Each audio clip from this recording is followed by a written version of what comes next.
నమస్తే, welcome to I news. నేను సోనియా.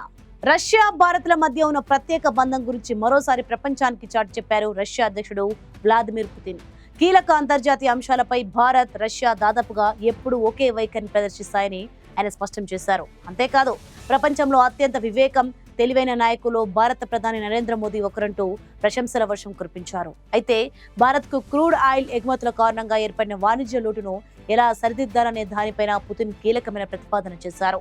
ఈ అంశంపై పూర్తి వివరాలు, వాణిజ్య లోటు, అమెరికా విధించిన సుంకాల గురించి ప్రత్యేక స్పెషల్ స్టోరీ ఇప్పుడు చూద్దాం.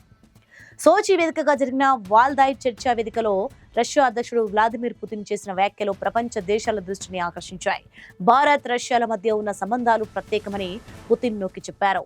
సోవియట్ యూనియన్ కాలం నుంచి ఈ బంధం కొనసాగుతోందని, ఇరు దేశాల మధ్య ఎప్పుడూ తీవ్ర ఉద్రిక్తతలు తలెత్తలేదని స్పష్టం చేశారు. భారత ప్రధాని నరేంద్ర మోదీ నాయకత్వంపై పుతిన్ ప్రశంసలు కురిపించారు. మోదీ ఒక చాలా వివేకం, తెలివైన నాయకుడని, ఆయన పూర్తిగా తన దేశ ప్రయోజనాల పట్లనే దృష్టి సారిస్తారని వ్యాఖ్యానించారు. మోదీతో తనకు వ్యక్తిగత విశ్వాసం, అవగాహన ఉన్నాయని చెబుతూ డిసెంబర్లో జరగనున్న తన పర్యటన కోసం తాను ఆసక్తిగా ఎదురు చూస్తున్నట్లు తెలిపారు. వాణిజ్య సంబంధాల వేగం పెరుగుతున్నప్పటికీ భారత్, రష్యా నుంచి క్రూడ్ ఆయిల్ భారీగా దిగుమతి చేసుకోవడం వల్ల వాణిజ్య లోటు ఏర్పడిందని పుతిన్ అంగీకరించారు. ఉక్రెయిన్ యుద్ధం తర్వాత భారత్, రష్యా చమురుపై ఆధారపడటం పెరిగింది.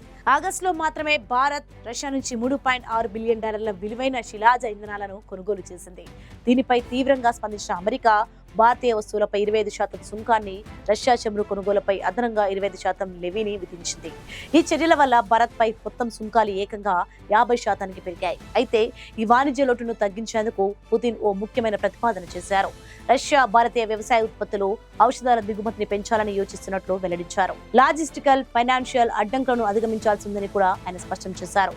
భారత్, రష్యా వ్యూహాత్మక భాగస్వామ్యానికి 15 ఏళ్లు దగ్గర పడుతున్న తరుణంలో పుతిన్ వ్యాఖ్యలు ఇరు దేశాల బంధానికి మరింత బలాన్ని చేకూరుస్తున్నాయి.